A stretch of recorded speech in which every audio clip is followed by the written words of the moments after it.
창세기 41장 37절에서 57절까지 말씀입니다. 제가 대표로 봉독합니다. 바로와 그의 모든 신하가 이 일을 좋게 여긴지라. 바로가 그의 신하들에게 이르되 이와 같이 하나님의 영에 감동된 사람을 우리가 어찌 찾을 수 있으리요 하고 요셉에게 이르되 하나님이 이 모든 것을 내게 보이셨으니 너와 같이 명철하고 지혜 있는 자가 없도다. 너는 내 집을 다스리라. 내 백성이 다 내 명령에 복종하리니 내가 너보다 높은 것은 내 왕자뿐이니라. 바로가 또 요셉에게 이르되 내가 너를 애굽 온 땅의 총리가 되게 하노라 하고 자기의 인장 반지를 빼어 요셉의 손에 끼우고 그에게 세마포 옷을 입히고 금 사슬을 목에 걸고 자기에게 있는 버금 수레에 그를 태우매 무리가 그의 앞에서 소리 지르기를 엎드리라 하더라. 바로가 그에게 애굽 전국을 총리로 다스리게 하였더라. 바로가 요셉에게 이르되 나는 바로라.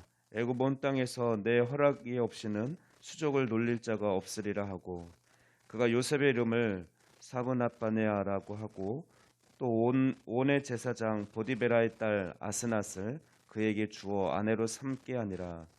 요셉이 나가 애굽 온 땅을 순찰하니라.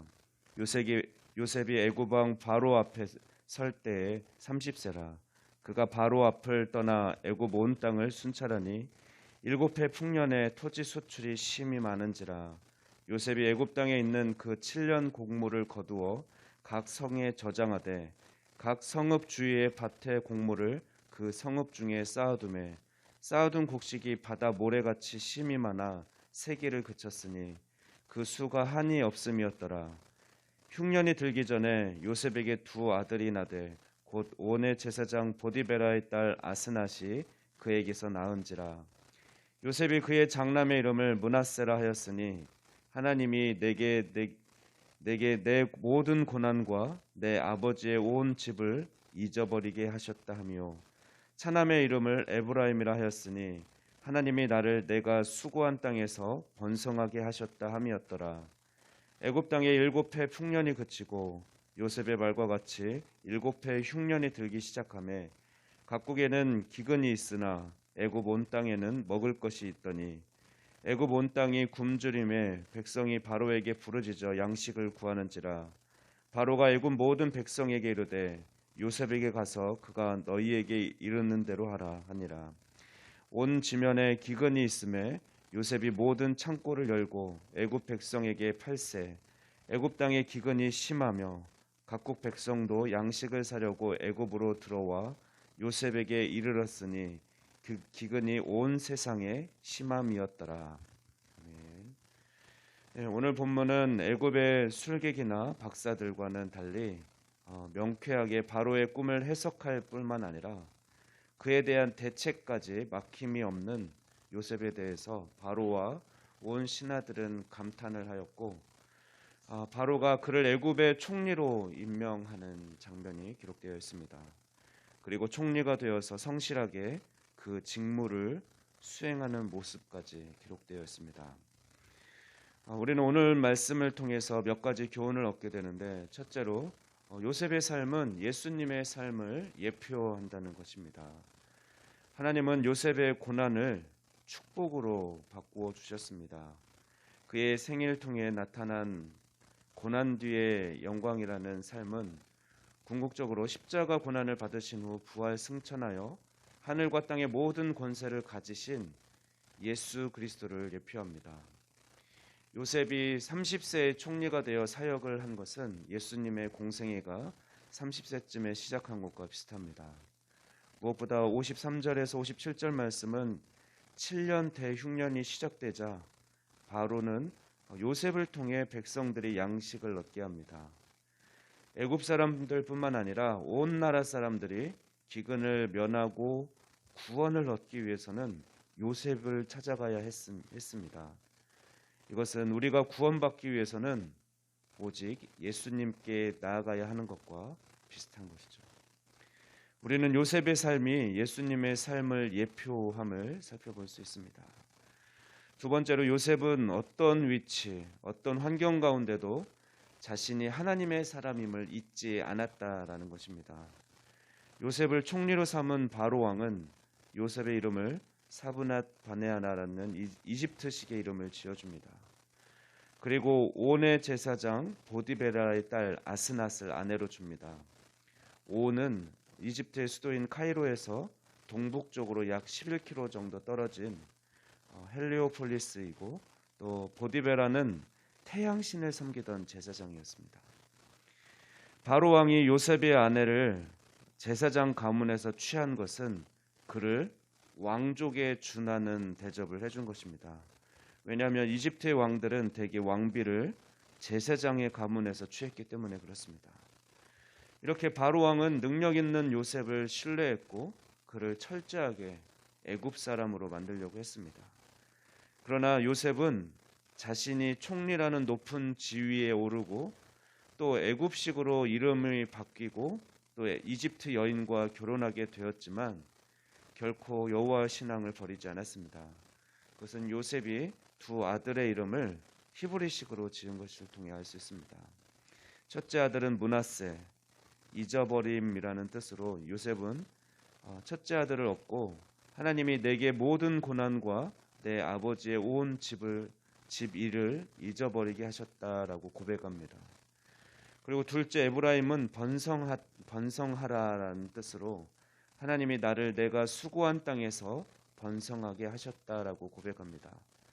이렇듯 요셉은 자신의 일상이 하나님의 인도하심과 도우심에 의해 진행되어 왔음을 깊이 인식하고 있었고 또 하나님의 은혜를 잊지 않고 있었던 것입니다.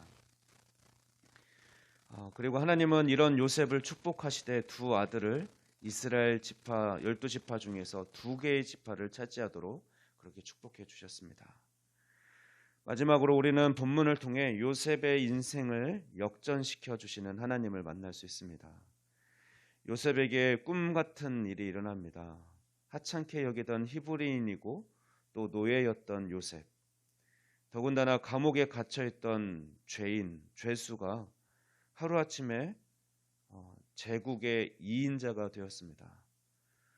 바로 왕은 요셉과 함께 하시는 하나님을 인정했고 또 요셉에게 자신의 모든 고난을 위임하고 요셉에게 애굽을 다스리게 합니다. 왕의 권위를 상징하는 인장 반지를 끼워줬고 명예의 상징인 금사슬과 또 왕의 수레를 바로가 타는 그 다음 수레, 두 번째로 좋은 수레를 타도록 조치했으며 요셉을 애굽의 2인자로 공표했습니다. 바로는 자신에게 있는 입법, 사법, 행정의 전권을 요셉에게 위임한 것입니다. 이 꿈 같은 일이 요셉에게 일어난 것입니다. 부럽습니까? 그러나 우리가 알 것은 이 놀라운 일이 이미 우리에게도 일어났다라는 것입니다. 우리 역시 요셉이 죄의 신분에 있었던 것처럼, 죄수였던 것처럼 우리는 죄의 종으로서 영원한 멸망과 저주, 고통 속에 있어야 할 존재였습니다. 그러나 우리는 예수 그리스도를 통해서 하나님 나라의 상속자가 되었고 또 예수 그리스도와 함께 영원한 나라를 같이 경영할 사람으로 하나님께서 세워주셨습니다. 영원한 왕이신 하나님의 자녀, 왕의 자녀가 된 것입니다. 우리가 구원받은 사건은 요셉이 애굽의 서열 2인자, 바로 애굽의 총리가 된 것과는 사실 비교도 안 되는 엄청난 사건입니다. 성경에 기록된 창녀나 세리와 죄인, 그리고 안진뱅이와 장님, 귀머거리, 귀신 들린 자 또는 죽었다가 살아난 자들만 놀라운 구원의 은혜를 입은 것이 아닙니다. 우리도 이들과 동일한 놀라운 구원의 은혜를 이미 받은 자들입니다. 우리가 받은 이 놀라운 은혜를 잊지 말아야 합니다. 우리가 저주와 형벌 가운데서 구원받은 놀라운 은혜, 그 이상의 은혜는 없습니다. 우리는 이미 최고의 은혜를 받은 자들입니다. 그러므로 이 놀라운 은혜를 받은 우리는 이제 남은 인생을 그 구원의 은혜를 선포하고 찬양하는 그런 아름다운 삶을 살아가야 할 것입니다. 우리 이 놀라운 사명을 잊지 말고 성실하게 오늘도 살아가시기를 주의 이름으로 축원합니다. 기도하겠습니다. 온 인류의 구원자 되시는 주님 감사합니다. 죄의 종로를 타며 영원한 저주와 형벌 가운데 있던 우리를 구원하여 영원한 하나님 나라의 상속자 삼아주신 하나님 감사합니다. 요셉을 통해 애굽을 구원하셨듯이 오늘날 우리를 통해 구원의 역사와 축복이 계속해서 흘러갈 수 있기를 원하시는 하나님을 찬양합니다. 오늘도 연약한 우리를 통하여 하나님의 그 선하시고 기쁘신 뜻을 이루어 주시옵소서. 우리를 귀한 도구로 사용하여 주시옵소서. 감사드리며 이 모든 말씀 우리 주 예수 그리스도의 이름으로 기도하옵나이다. 아멘.